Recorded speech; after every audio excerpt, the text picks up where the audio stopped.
بسم اللہ الرحمن الرحیم۔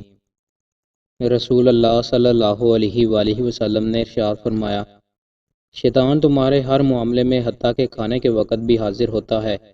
جب تم میں سے کسی سے لقمہ گر جائے تو وہ اسے صاف کر کے کھا لے اور اسے شیطان کے لیے نہ چھوڑے، اور جب فارغ ہو جائے تو اپنی انگلیاں چاٹ لے، کیونکہ وہ نہیں جانتا کہ اس کے کھانے کے کس حصے میں برکت ہو۔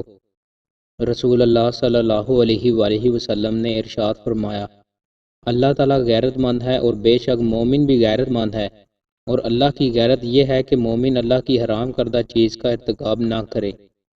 رسول اللہ صلی اللہ علیہ وآلہ وسلم نے ارشاد فرمایا، جب خرید و فروخت کرنے والوں کے درمیان اختلاف ہو جائے تو بیچنے والے کی بات معتبر ہوگی، جبکہ خریدار کو اختیار حاصل ہوگا۔ حضرت ابن عباس رضی اللہ تعالیٰ عنہ بیان کرتے ہیں، اس دوران کے رسول اللہ صلی اللہ علیہ وآلہ وسلم خطبہ ارشاد فرما رہے تھے، ایک آدمی کھڑا دکھائی دیا۔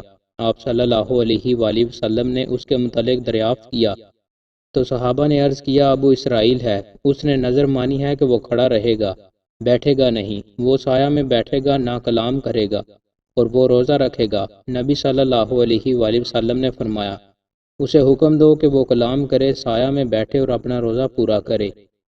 رسول اللہ صلی اللہ علیہ وآلہ وسلم نے ارشاد فرمایا، تم لوگوں میں سے اس شخص کو بہترین پاؤ گے جو اس امر حکومت و امارت کو انتہائی ناپسند کرتا ہے، یہاں تک کہ وہ اس میں مبتلا نہ ہو جائے۔ رسول اللہ صلی اللہ علیہ وآلہ وسلم نے ارشاد فرمایا، جو شخص صبح کے وقت 7 اجوا کھجوریں کھا لے تو اس روز اس کے لیے زہر باعث نقصان ہے، نہ جادو۔ دوستوں، مزید اچھی ویڈیوز کے لیے ہمارے چینل کو سبسکرائب لازمی کریں۔ بہت شکریہ۔